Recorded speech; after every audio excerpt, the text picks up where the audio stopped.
I can't sing today, so we're not singing. But we are still in Mark. So if we're coming for something else, you'll be disappointed.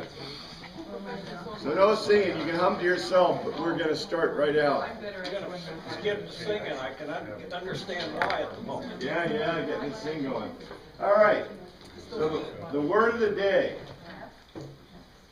S-D-A-S-I-A-S-T-O-N. Stasiaston. It's stasiastis. Stasiasis, and also the word stasis. Stasis. Stasis, you probably could guess just by looking. Stasis means unchanging, right? It comes from to stand.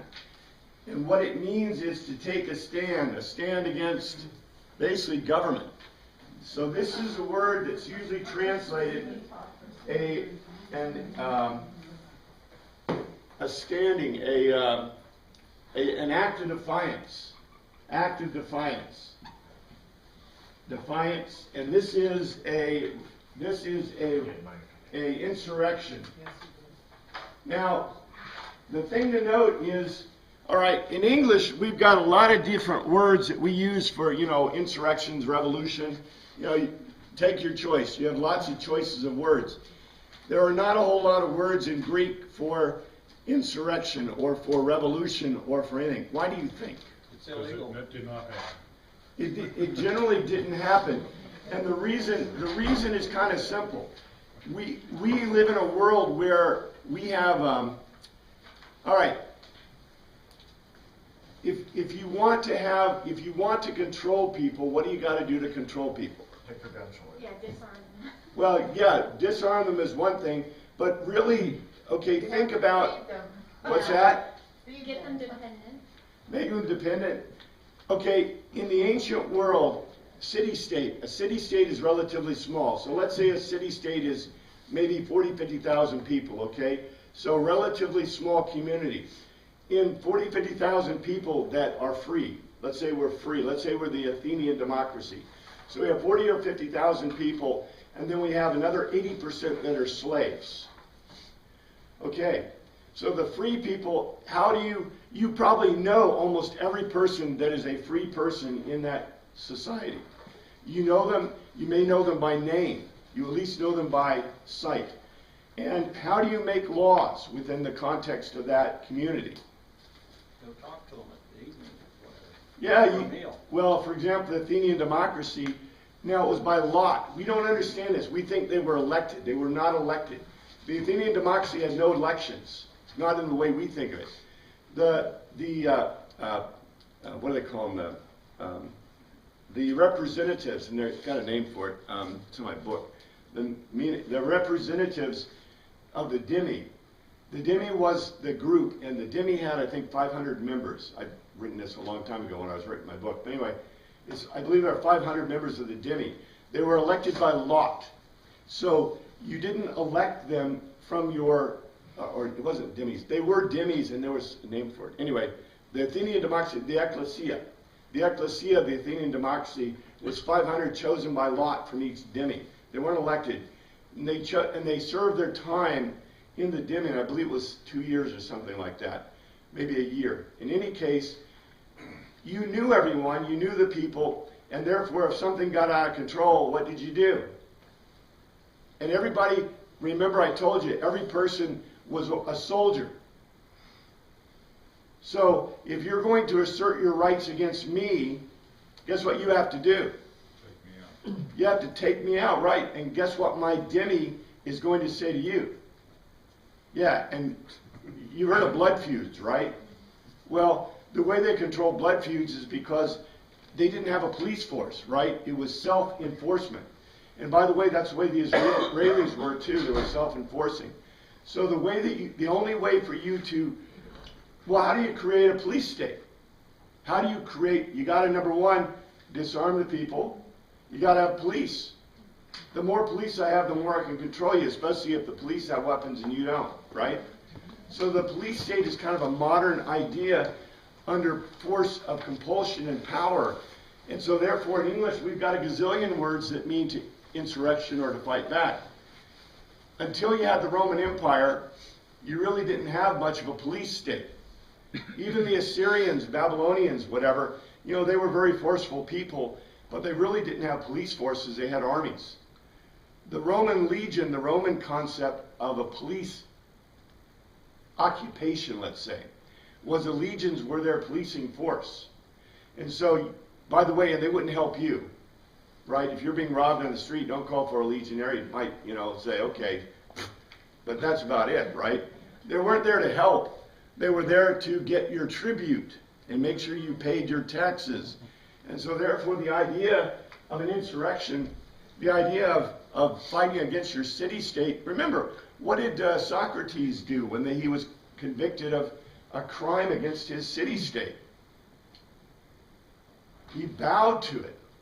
If you read the second mission, you can see in the translations that I made that, you know, he basically said, hey, I'm following the laws of my city-state. If my city-state say that I should die because I broke the law, then I should die. That's what any moral, righteous person would do. And so this idea of insurrection, this idea of fighting against the state is kind of a new concept. And in Greek, we have very few words that would even fit. But we will find this word is in the New Testament where we see it. And so let's look. I'm going to go back just for a very short. I'm not going to go into detail. But let's start back at 15:1. In 15:1, very early in the morning, the chief priests and the elders, the teachers of the law, and the whole Sanhedrin reached a decision. They bound Jesus and led him away and handed him perididomai. They perididomai him, they yielded him to Pilate. And this is where I made the point. Jesus yielded himself, the disciples yielded Jesus, Judas yielded Jesus, the Sanhedrin yielded Jesus. There was no concept here of arrest, although they did bind him. You notice they bound him, Deo. And the first question Pilate asked, are you the king? This is 2. Are you the king of the Jews? Apeterio, Pilate. And Jesus said, yes, it is as you legoed. Jesus legoed. So literally, Jesus replies logically. You conclude, you legos, you conclude correctly. He didn't say ego eimi, I explained that last week. And so this was the point. This is the declaration of him being the son of David and being the son of the King of the Jews. King of the Jews equals son of David in the mind of the Israelis, of the Hebrew people. And so when Jesus, basically he stated this to him. This is a declaration. And by the way, you notice neither Pilate nor the priests of the Sanhedrin disagreed with Jesus' declaration. I think it's very interesting. When it says you conclude, how does that compare to you are convinced or anything like that? In the case of an argument, when someone concludes something, does that mean they're convinced or that they just understand the argument? Or? You've reached a logos, logos to telos. Telos, you've reached to telos. And we see that this is what's called an intello. Intelos. Remember, an entelos is a singular conclusion, for example, a law. And so what Jesus is simply saying is you've reached a telos. You have reached, by the way, the correct telos. So he's stating beyond, it's, as I think I said before, to a Greek, and this is very interesting, because to the, well, you can see that why to the Sanhedrin and to the chief priests when he goes, ego eimi. Ego eimi tells them what? I am, which is the name of God, and also the assertion in Greek that states, beyond a shadow of a doubt, what you said is absolutely not a logical conclusion, but what? It's not a logical conclusion, it's a fact, yes. What he's saying here is this is a statement of fact. But his answer to Pilate is you legoed, you made a correct lego, you made a correct conclusion that I am King of the Jews. Well, Pilate is the judge, so of course he has to weigh the facts and come to a conclusion. Well, you'd expect the Presumably. high priest to do the same thing too in the Sanhedrin. Yeah, but the high priests are from a religious standpoint. Pilate is from a secular. Well, it's very interesting, and this is what I want you to see. Okay, think about this very carefully. Remember, we have the Hebraic way of thinking, we have a Jewish way of thinking, and we have a Greek way of thinking. And, you know, what I've always done is I've drawn on the thing, okay?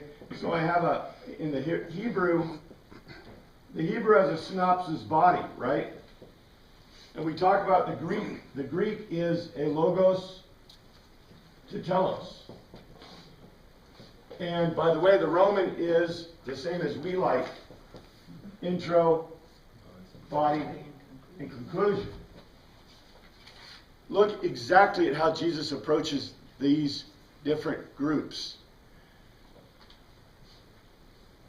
The Jews are so Hellenized at this point that they can't tell the difference anymore. And so he presents to them a logos tetelos wrapped in a synopsis body. The synopsis body is, are you the Son of God? Are you the Christus? And Jesus tells them, ego eimi. It is an absolute fact. To the Roman goes, are you the King of the Jews? And Jesus says, your conclusion is correct. Jesus is speaking to the people in a way that they can exactly understand what he's talking about. To us, we just read it, right? And he goes, oh, well, I am. Actually, it doesn't quite even get that detailed, right? It is as you say. I think it says it is as you say or something like that. It's like, You have said so.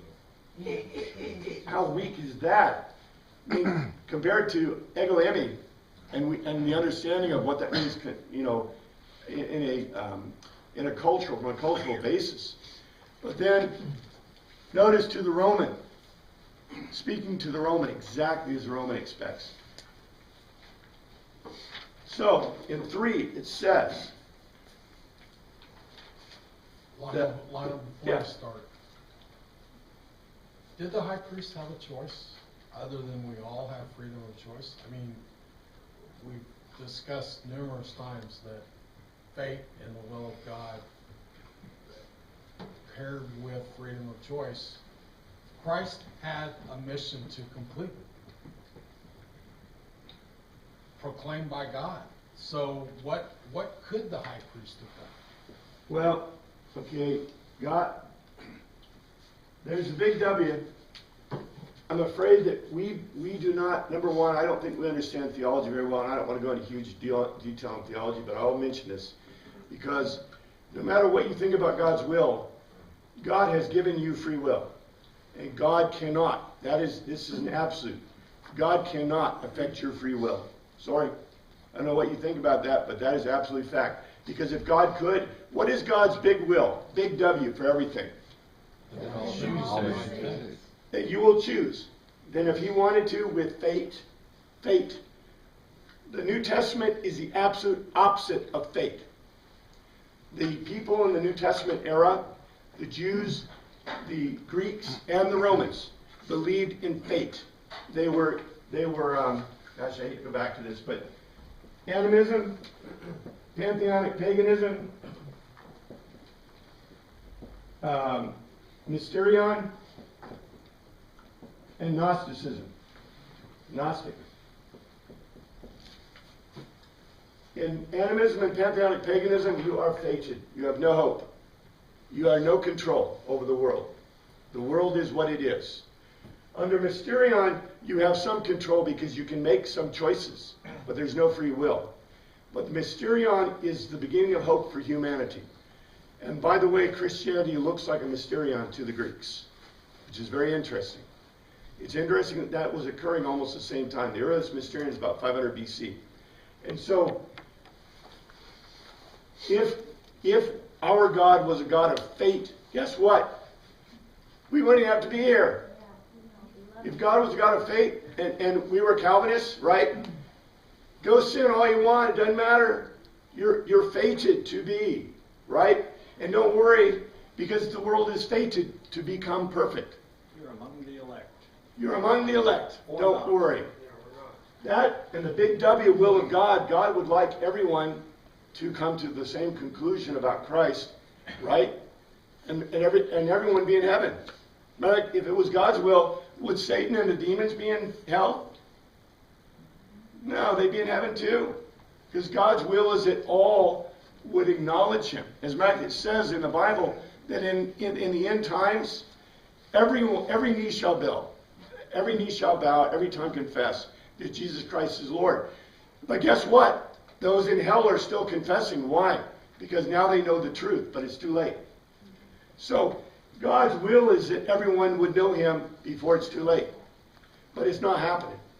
And so there is also another will of God, and that is what God wills within the context. And I've mentioned this over and over again. For example, if God has called, I don't want to point anybody out, let's say God has called me to be the greatest Billy Graham of the age, but I don't do it. Too bad. So sad.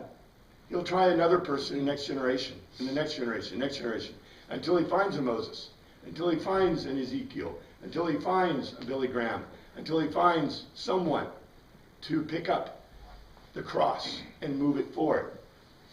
But if no one does it, whose problem is that?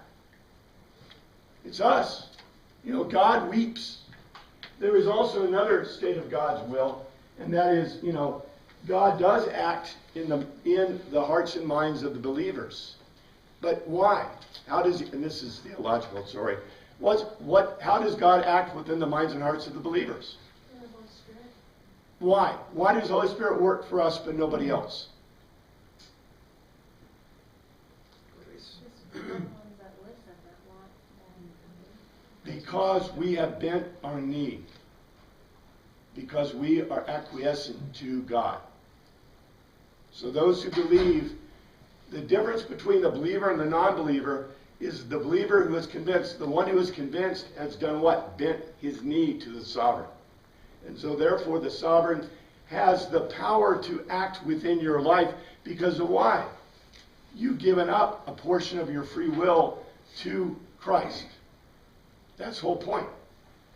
So, you know, I think the high priest had every opportunity to make a decision, and the disciples did too. Absolutely, they had the opportunity. Yeah. But we conclude many of our prayers, but not our will, but your will be done. Right. Was it God's will that Christ be crucified? It wasn't. God's will was for what?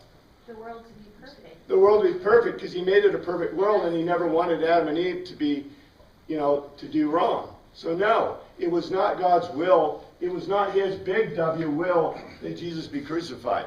It was his fix. Solution to the It problem. was a solution to the problem.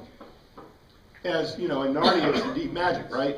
It's the evil deep magic that must be eradicated from humankind. I know, this is theological. I'm sorry it puts me into a theological fact, man. I hate that. But, the problem is that this is really important and deep stuff. But you have to realize that if God's will was will, then we wouldn't need to be here.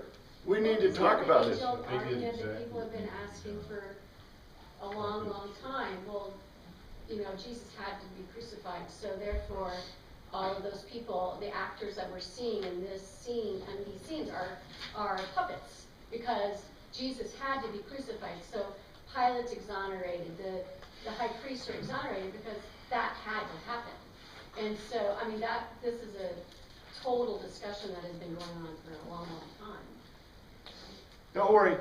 It's all free will. You have free will. Whether that's a curse or goodness to you. I think it's, because God gifted it to us, it's obviously a great thing. But you know what? With free will comes responsibility. As a passing comment, they never say the Sanhedrin was unanimous in convicting him. No, It they could have don't. been just a majority. Well- Or maybe it could have been just 3 high priests. Or maybe it was a fix. And maybe it was a fix. But remember, it does say that Joseph of Arimathea, who was a member of the Sanhedrin, but that's not in Mark, I don't believe, but in Matthew, I believe, it says he was a member and basically asked for the body, right? And he was in John the one who went to Jesus to ask him about being born again, remember? So anyway, look, sorry we sidetracked. Yeah, Max. I don't know about the others, but I kind of like you to step into theology stuff once in a while. Well, you know what? I don't mind talking about historical theology. Because if it's historical, see, look, whatever we talk about here, it doesn't necessarily have to be what we believe or are convinced of or what we think. Because that's the point. If we can talk about what the Greek says, then it's just what the Greek says, right? And we can talk about anything. Within context of the, Well, yeah, obviously. But what I mean is, we can ask any question we want. And I think we should do that without any fear of, exposing the raw nerves of theological Nazis or whatever, right? is there going to be a test on this? Don't worry. If you're an Anabaptist, we won't call for your death. Martin Luther would have killed you, but we won't. All right. But I'm just saying that what we do is we can ask these questions, and I think that's really important. But if we answer them within a context of historical theology, guess what? There's a lot of opinions across the ages, which is right. I can't answer that for you, because you have free will, right? But let's make sure we point out the heresies too. So, as a matter, I just want to mention one. I get the Christian Post every day, and they said that progressive Christians are looking for Jesus, but not the Bible. I thought that was very interesting that they made that comment, because they're not looking. The Bible says certain things, and the Bible, for example, condemns sin and says that's why we needed Jesus to die, right, and be resurrected because of our sin. But if there is no sin, well, guess what? You don't need no Jesus either. But if you have a friend in Jesus, I found a friend in Jesus, he's everything to me, but he doesn't condemn me for doing wrong, well, that's okay too, right? Because then you'll feel good about it, even if you're burning in hell. But that's okay. Sorry. Just remember, Jesus talks more about hell than any other writer in the New or Old Testament. So, sorry. So there's theology leads you to heaven and hell. Anyway, in 3, the chief priests accused him of many things. And by the way, remember what the chief priests and the Sanhedrin concluded before? What did they conclude before? They had no good witnesses. They had no witness and nothing to accuse him about. But they said they accused him of many things, which means what? Okay, remember, what did they find him guilty of? Blasphemy. He was guilty of blasphemy. Now, wait a second. Is blasphemy against Roman law? No, not at all. So what are they telling the Romans? He was He's things they an don't think they know are insurrectionist. true. Yeah, he was an insurrectionist or whatever. Look, in the ancient world, lots of stuff could get you put to death, right? Lots of stuff, But the Romans and Roman law was actually pretty reasonable. It protected men, women, children, by the way, and so did Hebrew law. It was supposed to. And so, but you had to actually be guilty of doing something that deserved death. I mean, you couldn't just walk up to Pilate and say, "Hey, Pilate, rub this guy for me," right? I mean, Pilate would look at you and go, "What? I'm getting tribute from this dude. He's paying taxes. Why would I rub this guy out for you?" So, and even then he was probably irritated by him. So why would he? And this was only for free men, right? For those who were slaves, slaves did not have many rights. Now, they were supposed to have rights under Hebrew law, and they were supposed to have rights under Roman law to a degree. But, okay, slaves is a totally different question, and you're correct. They did not have the rights of the free people, okay? So, Or a Roman citizen. Or- Different again. or a Roman citizen is different again. A Roman citizen, and by the way, in Centurion, I go into great detail about the rights of the Roman citizen, which is really a pretty big deal in the ancient world. But the Romans were not willy-nilly. The Romans did not just kill people, just for fun. Well, they did for profit, but not for fun. Okay? They thought it was important. And by the way, people that worry about killing animals for sacrifice because they might offend the gods, worried about killing other human beings. I mean, that's something we've lost in modern culture. You realize that, right? If every time you eat meat, you are concerned that the meat was sacrificed to God properly, then what do you think about killing people? Were they sacrificed properly? The We don't Romans, hold them to the same level, do the we? Roman legions were the greatest sacrificers probably of their age. Do you know why? They ate well. No, not at all. When did they sacrifice, do you think? By the way, if you've read any Greek literature, like Herodotus or Xanthippus, or not Xanthippus, what's his name? Herodotus or Theodocles, when did the Greeks sacrifice? Is it prior to battle? Before battle, exactly. And by the way, they ate meat before battle. Why were they concerned about sacrifice before battle? Wanted to have favor. Wanted to be in favor. Was it to absolve themselves from the killing they were going to do? To absolve themselves from the killing of human beings that they were going to do. Because killing human beings in the ancient world, we have lost this in our culture. To us, you know, we see a million murders on TV every day. I guarantee you. I don't watch TV. I know there are a million murders going on TV every day. It's meaningless. Human life has become meaningless. You know, you have planned infanticide, killing babies daily, millions of children dying, you know, and yet no one sheds a tear for them. And so we have a culture where death and dying of humans has become nothing. But the ancient world was not like that. The ancient world worried even about the death of animals. Now, they didn't worry so much about fish or, you know, things they didn't consider to be animals, but the things that had blood in them were considered important. Go back and read the Old Testament stuff about that, because it's really important. The context that I'm trying to say is that the Romans, the Greeks, the Hebrews were not willy-nilly about their actions. The high priests obviously believed they were killing Jesus for good reasons, right?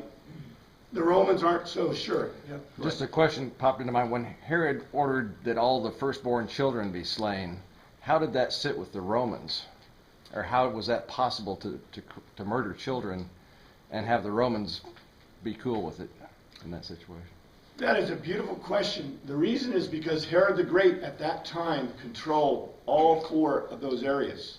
He was the king of those areas, and the king of those areas have sovereign control over both the people and the lands. And they may or not, we don't know if they were paying tribute at the time. There was a procurator at the time in Syria, and I can't remember, Salinius, something like that. But the procurator of Syria was under Roman control at the time, but not Judea, the Galilee, and the area right to the Decapolis. There's 4 areas, Imodine, anyway, in that area. And so Herod was the king, and the king of an area has the absolute authority of death over his citizens. Capital punishment. Well, he was not following Jewish law, but Herod Antipas was known as Herod the Great was known as a really bad dude. Okay, he was so bad that the minute he croaked, the Romans basically sent a procurator to Judea and basically took control of a lot of his areas. And by the way, they were asked by Judeans, so we shouldn't feel bad about him. Yes, sir. Yeah, there was speculation about Stephen being a slave, and he was rocked to death. Doesn't there have to be some kind of accounting with the owner?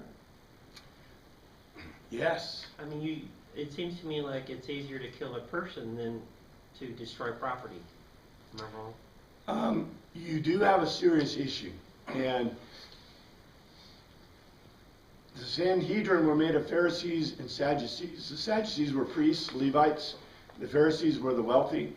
We know there were at least 4 Sadducees or 4 Pharisees on the Sanhedrin. So, most likely, if Stephen was a slave, they paid the slave, they slaved a life fee for him.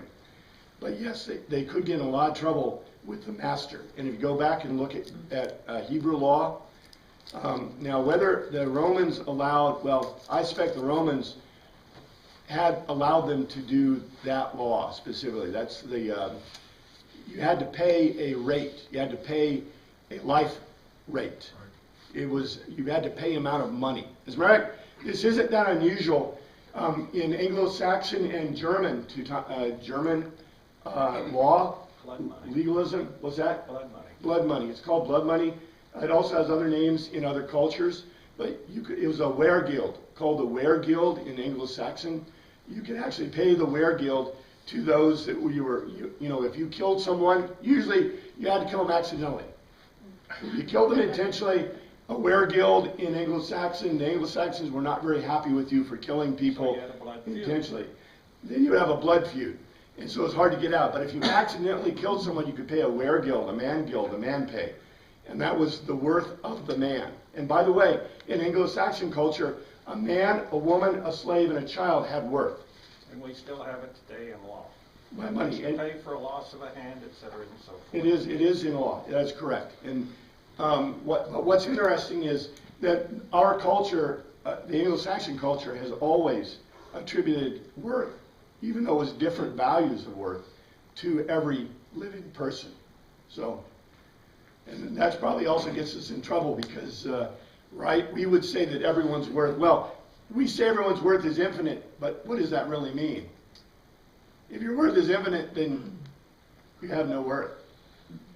Infinite is meaningless, right? Anyway. Sorry. I hope that answered the question. This is all really interesting stuff, I think. So, Pilate asked him, legoed him again. Aren't you going to answer? This is 4. Aren't you going to lego? Aren't you going to lego? See how many things they are accusing you of. Now, what does this mean? He's looking for a defense. What does this mean that the Sanhedrin have done, or the priests have done? They are Trumped up charge. They're accusing of things that they didn't even have evidence for. they're lying, Yeah. right? They used their superdelegates.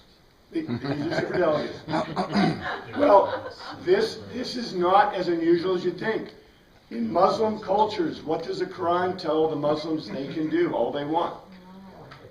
Lie. They can lie. As long as it's in the long cause as of, it's or for the service of Allah. That's right. In the service of Allah, they can lie. Now, by the way, what does Christianity tell you? It's a sin. Thou shalt not bear false witness against thy neighbor. And what does Hebrew culture say? That is Hebrew. Thou shalt not bear false witness. Like Hebrew or Christian culture goes even further. And by the way, these guys are bearing, False witness. which is punishable by death in their culture. And by the way, Christianity goes a step further, because bearing false witness is much different than lying. You know that, right? I mean, if Daniel says, "Do I look nice today?" and I'm like, "Oh, Daniel, yeah, you look really nice today." So it is Valentine's Day. Valentine's Day. Yeah, I get a get out of jail free card today. Or if your wife says, "Do I look fat?" That's obviously the most. Or does this dress make me look fat? Right? Of course not, honey. I'm just saying, you got to be cautious, and that is not false witness. We would call them what? We call them white lies. Well, false witness is very different. False witness is that I have to collude with 2 or 3, right? Malice. And I have to go and I say, well, we saw Daniel doing something really evil, and he needs to be punished under law. That's false witness. In Christianity, we're called even to a higher group, because Jesus Christ said, what? Don't even think. Suke. Don't even think malice. Don't even think wrong. Doesn't mean you have to get up with the white lies if you need them. It just means that you're bearing, and what you're doing is you're supposed to be telling the truth, right? Amen, Alethea. Just really interesting differences in culture. So, in Jewish culture, it is considered legitimate, and this is interesting. But in Jewish culture, in the Talmud, it says that if you are being, for example, tortured, it is better to tell a lie to protect a greater sin from occurring. So to prevent murder, and most of us might agree with that. Better for Like one the man to Hebrew die for the midwives nation. who lied to Pharaoh and God blessed them. Bingo.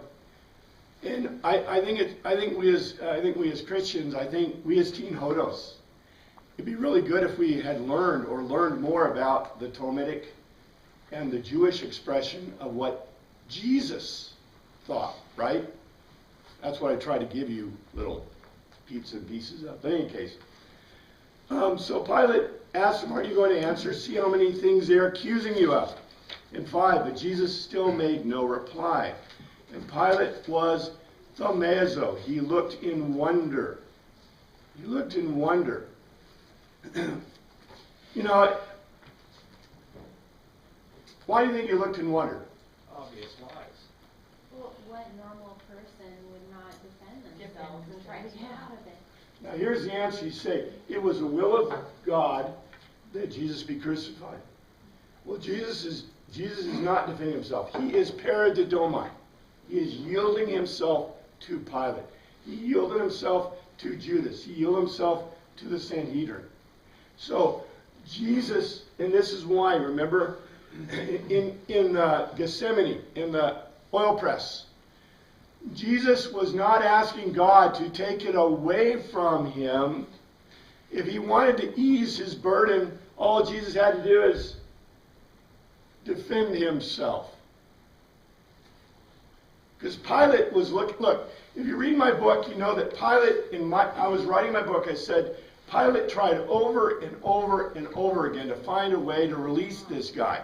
I tried to take all four of the Gospels and show you the strength. I mean, if you go back and read Pilate's words in every one of them, you'll see that Pilate was trying to do everything because he did not want to put a person to death. I mean, Pilate, you know, we like to think, okay, why do we think Pilate is such a slimy character?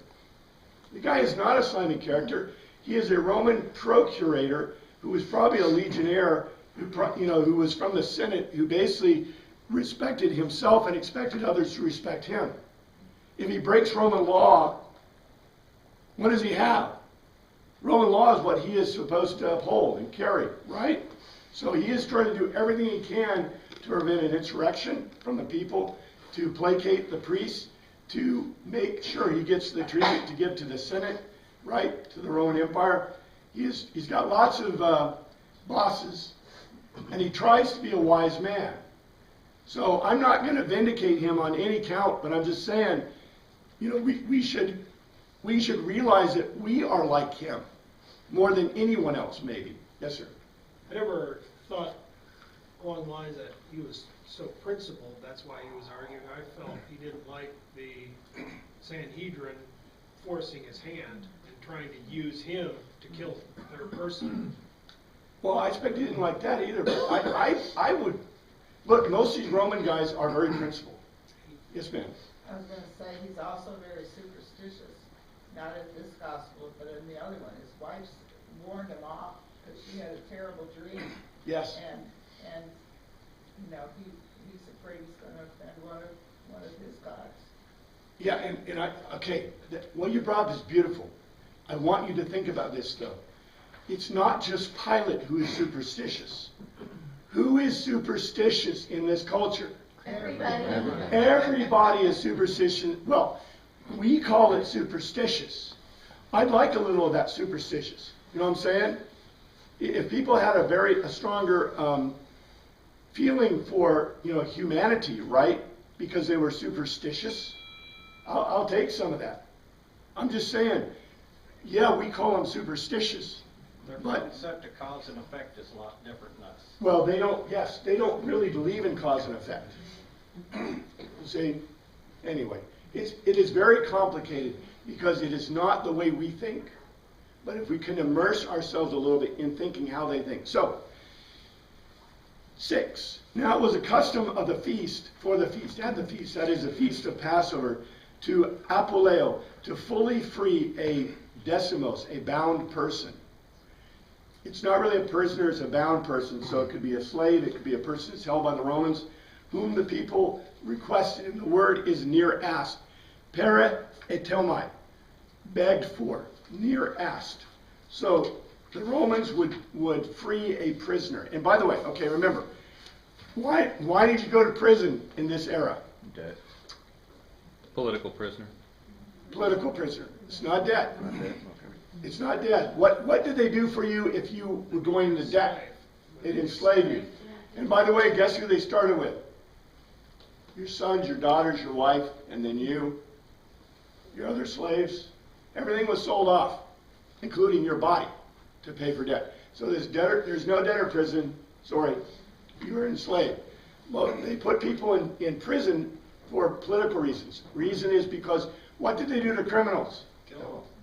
Well, they did a lot of stuff. The Romans, in criminal activity, tended to be punished with death. Okay. Now, in Hebrew, you could pay it back, right? If you stole, you could pay it back. You had to pay it back 4 or 5 times to pick up your reading at Leviticus or Deuteronomy. But you had to pay it back. And guess what ended up to most people who were thieves? They became slaves. Yeah, they couldn't pay it back. So they ended up being slaves, which is, I mean, maybe that is a positive thing, right?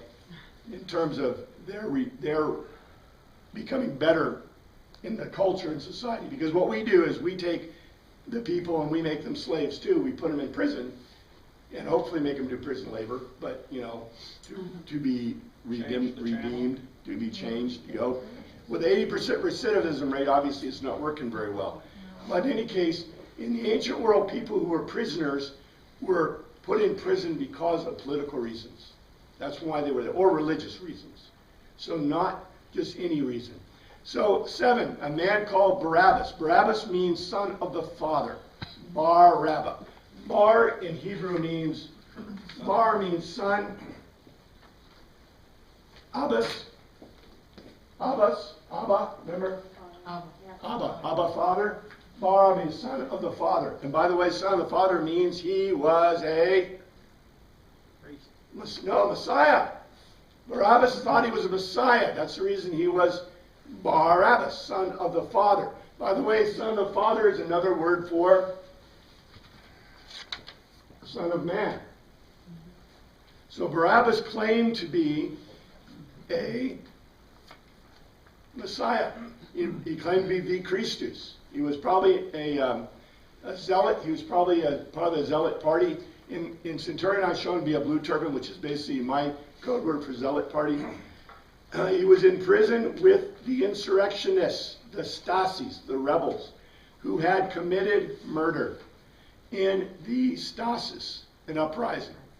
And so guess what? If you were just a common murderer, what would happen to you? Yeah, you'd be crucified. But what the Romans did is, why do you think they held these guys in prison? How was it built and it created martyrs and got people worked up and... Yeah. They held them hostage against their family. They held them hostage against their family. And this is very common. Because if you remember in the medieval period, right, the medieval period, one of the main things they did during the wars in the Middle Ages is, what did you do? You didn't want to kill them right out. You wanted to capture them. You captured them, you took their horses, you took their armor, and then you held them hostage for money, right? And that's the way you could finance your wars. So the Romans aren't stupid. They want more tribute. They want to prevent insurrection. So they've got this guy in holding. However, they really don't want to hold him long, so they like to collect enough so they can make a showing. In other words, crucify them along the road. And that's what the Romans were really good at. They would basically pick up a bunch of these insurrectionists. And they weren't a kinder, gentler nation, right? We're not talking about waterboarding here. We're talking about basically putting you up on a cross to die, which is kind of nice. So we have a true resurrection, or a true insurrectionist. This is that word. It's stasis. And so they were truly making a stand against the Romans. Now, whether they were supported by the Sanhedrins, they probably weren't any more than Jesus was supported by the Sanhedrin. But you notice it says specifically they committed murder. And by the way, who were they murdering? Probably Romans. Probably not Romans. The problem with killing Romans is, if you kill Romans, what did they usually do to you? Look, the Roman legions have a guy called the Questionari. He's a legionnaire. A Questionari is the torturer. He's the executioner and the torturer for the legion. In my book, and in most Christian thing, his name is Gaius Flaccus, the guy who crucified Christ. When you wanted someone crucified or tortured or whipped or anything, you called the Questionaris. The Questionaris was an expert He knew how to flay people on their skins and keep them alive. He knew how to torture them so they stayed alive as long as you needed them to be. He knew great first aid techniques. If you got injured on the battlefield, you wanted questionaries to help you because he could keep you alive. He knew how to keep people in torture alive. Not a very happy guy, I expect. Maybe he enjoyed his work, I don't know. But Kind of like the Inquisition. But you did not want to make the Roman legions irritated at you. Because if they got a hold of you, that was, look, it wasn't, crucifixion sometimes could be a happy ending. Just saying. I'm just saying. Okay? But different factions of Jews fought among themselves too. Yes, they like did. In like 70 AD too, before the Romans took over Jerusalem or trashed it, the Zealots were taking out the people who didn't like what the Zealots were doing. I mean, the whole Jerusalem was just a mess. Bingo. And that is correct, Mark. If you read in Centurion, that's what I try to portray, is that the Zealots could not attack the Romans. They could not get the legions or the Romans back. So who did they attack? They were attacking those that were in alliance with the Romans. And so the common people that were basically living their lives out trying to make a living and paying tribute, guess what? Paying tribute could get you killed. And guess what the Zealots would do if you had the tribute money? They take it from you, yes. Rob from the rich, give to the poor, and then what would happen to you? The Romans said, where's the tribute? And you go, He took it. the Zealots took it. Said, I don't care. Give Good it. old King John. Pay me. Yep. This is not very happy. This is not a happy situation. And so the Zealots made no friends. They had made very few friends. As a matter of fact, that's why they were hiding out in the Dead Sea area. Guess how much food there is in the Dead Sea area? Nada. It's not a happy place to be, and that's where they were living. They probably needed lots of suntanning lotion, right? Oh, man. Anyway, the crowd came up and asked Pilate to do them what he usually did. That is, give them one of the prisoners. Release a prisoner. And so Pilate said, do you want me to release to you the King of the Jews? Legoed Pilate. Do you want me to release? So right there, Pilate just did what? He acknowledged and made a clear sign that he pronounced Jesus the King of the Jews. This is the crime within Roman law. 10. The only one I can pronounce. But was he doing it with the kind of quotes, King of the Jews? Or It did he says really? the one you call the King of the Jews, Well, actually, it says very specifically, do you want me to release to you the King of the Jews? Oh, I'm looking on the verse. And this is 9. So in 9, think about Pilate.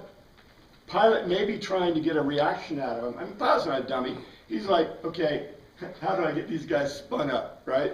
I'm going to spin them up. I mean, I take the opportunity. If I had the opportunity, I'd spin them up big time because, look, he's always trying to get a thing on the priests anyway, right? Because they're causing him problems all the time. So let's spin them up. Well, he puts them on the level of the Barabbas. So you could release one or the other now. But Herod was the King of the Jews, right? Well, it's up to Herod. You're in that call for that. Well, which one? Herod Antipas is the last one standing, right?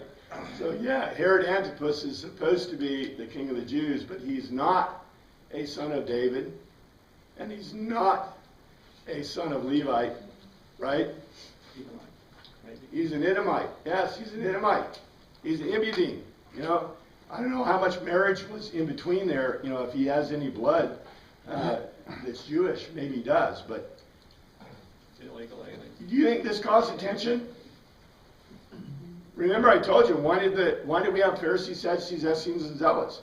The Pharisees and the Sadducees broke away from the Essenes because the Essenes said, look, the Essenes may have taken the real high priest, who was John at the time, when the Maccabees put in place their brother, Maccabeus, as the king of the Jews and the high priest. Remember? Back in about 250, I think 270 BC. So they put him in place, and then what happened was the Essenes took the high priest and went away. Well, who's the high priest? There ain't no high priest. There hasn't been a high priest in Jerusalem since 250 BC. And by the way, Josephus tells us that when they did, they were supposed to do the offering, right? The scapegoat offering, and they sprinkle the blood in the tent, and they would bring out the scarlet thread that was supposed to turn white. He said from that period on, guess what? When they brought out the scarlet thread, it stayed scarlet. In other words, in Josephus was telling you that the high priest no longer resided in Israel, and therefore there could be no high priest doing the proper sacrifices for sin. Just saying. So the Essenes may have had him. So there's huge social, cultural tensions going on here. And then you have the Greeks and the Romans. And they're all adding into it. I mean, we think we have problems today. Boy, this is, you have multiple parties here, and multiple powerful parties, and everything's going. Problem looking for a solution. And the people aren't very happy either. So anyway, 10, knowing it was out of envy, literally photonos, ill will, that the chief priest had handed Jesus over to him. So, number one, this tells us a lot about Pilate. What does it tell us? He was wise to what they're doing. Yeah, he's not a dummy.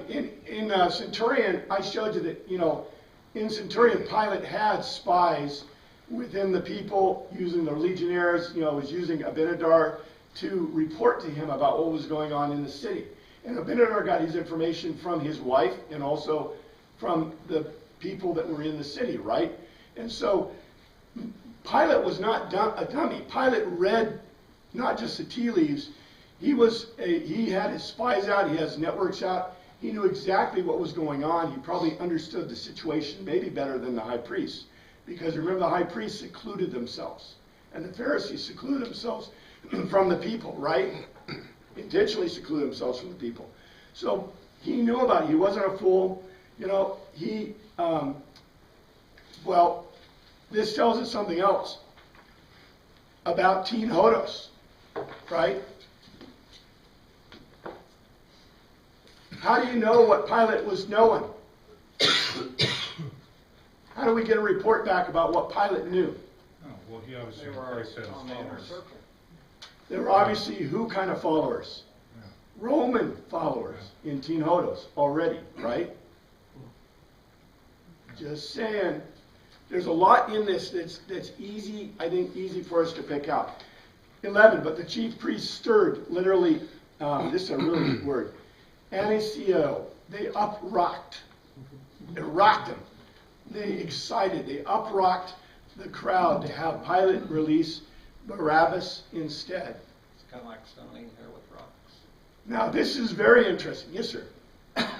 Well, what has always concerned me about the, quote, crowd, unquote, it seems to me like it had to be stacked by the Sanhedrin, because just a few days before, Jesus comes into Jerusalem, a humongous hero. And there's nothing in between. There's no event. There's no oratory that could change opinions that fast. So it seems to me that the crowd was maybe handpicked to be responsive to the Sanhedrin's wishes. Now here we go about the big W will of God. Back to this idea. Remember what was Jesus' greatest prayer at Gethsemane? People not follow away. That the guys would not fall away. And we were talking about a multitude, right? Remember the multitude? It wasn't just 12 disciples. It's the multitude not fall away from Jesus. But what did they do? It says they all ran away. They all went away. They were all afraid, so they were all hiding. That's right. They're all hiding except Peter, who's getting himself in trouble, which is really, and there may have been more, right? Which I think is kind of interesting. But yeah, the Sanhedrin were there. They probably stacked it because they probably had the Levites. They probably had the priests. They had all the Sanhedrin. And remember those guys that were at, remember the guys that were at the house, at the chief priest's house? You have the Sanhedrin, that's at least 70 plus, right? And then you had the Hupateris, and then you had their servants. So 70, maybe double that, 140, maybe triple that. You probably have enough for a good crowd there, right? So if they even just brought their own followers and their own people and their own, They probably had enough that it was a crowd.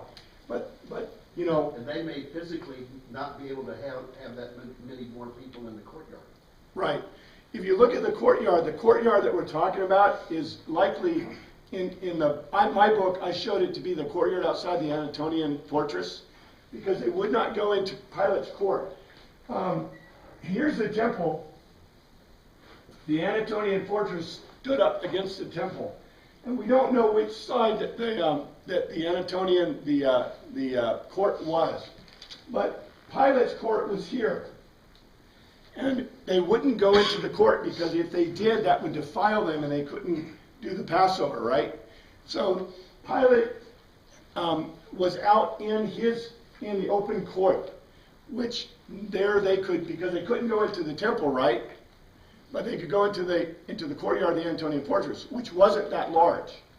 It's not that huge. It's bigger than this area, maybe as big as this area of the church, but it's not huge. And so yeah, it's not that many folks probably. It may be, let's say 300 or 400 people. That's still a lot of people in the ancient world.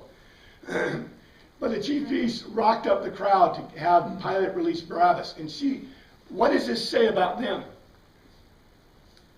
Barabbas is son of the Father. He's claiming to be the Son of Man, which also means he's claiming to be Son of God, which means he's also claiming to be the son of David. He's making all these claims to kingship, right? And what did the high priest just do? Pick the phony one. Taking it if they're not. Validated. They validated him. They picked the false Messiah over the actual Messiah. And I suspect if you go look in the Old Testament, you'll find some interesting references to that. I didn't pull them out. Most Christianity doesn't. But it's a really interesting concept because they chose Barabbas and not Jesus. Just a really kind of an interesting thing. And so they said, 12, what shall I do then with the one you call the King of the Jews? And here it said, the one you call the King of the Jews. Pilate legoed them. This is a third specific declaration with no disagreement that Jesus is the King of the Jews. In 13, they said, steru, impale him on the stake. So they didn't really ask to crucify, they said to impale him, by the way, which is not a legitimate punishment in Hebraic thought, but it was a punishment that was done in the Middle Eastern world. The Romans did not do that because they thought it was cruel.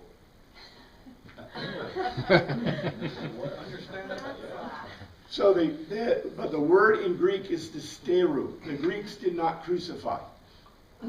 The Romans are probably, there are other cultures that have crucified people, but the Romans are probably the most well known. To crucify a person is not what we generally think. They did not usually they did not use nails of metal. If they used anything, it was stakes, and they only did that for kings. So when they crucified a person, they would tie them. And if you tie a person by their arms and put them on a thing, now don't try this at home because you will die. But what happens is you tie the arms and the legs, and basically you cannot support your body any longer. And what happens is your lungs fill with fluid, and you will die of basically drowning. You drown, and it's a very long, not very happy death. The Romans did have a method of killing kings. They call it the killing kings method, okay? The Theos method. And so when they asked for it, they would put a stake through your arm and your legs and your feet, a stake of wood. And the reason they would do that is because there were two reasons that you would die faster. The way you would die faster is, number one, loss of bodily fluids. And the other way you would die faster is through shock. Because it took a long time for the shock to get to you in dying of crucifixion. But if you were crucified with stakes and the method of a king, then it was not, it was a lot quicker. So in any case, we'll look at this next week, and thank you, Father, for your word. We pray you look after us this week. In your name we pray, amen. You should not talk over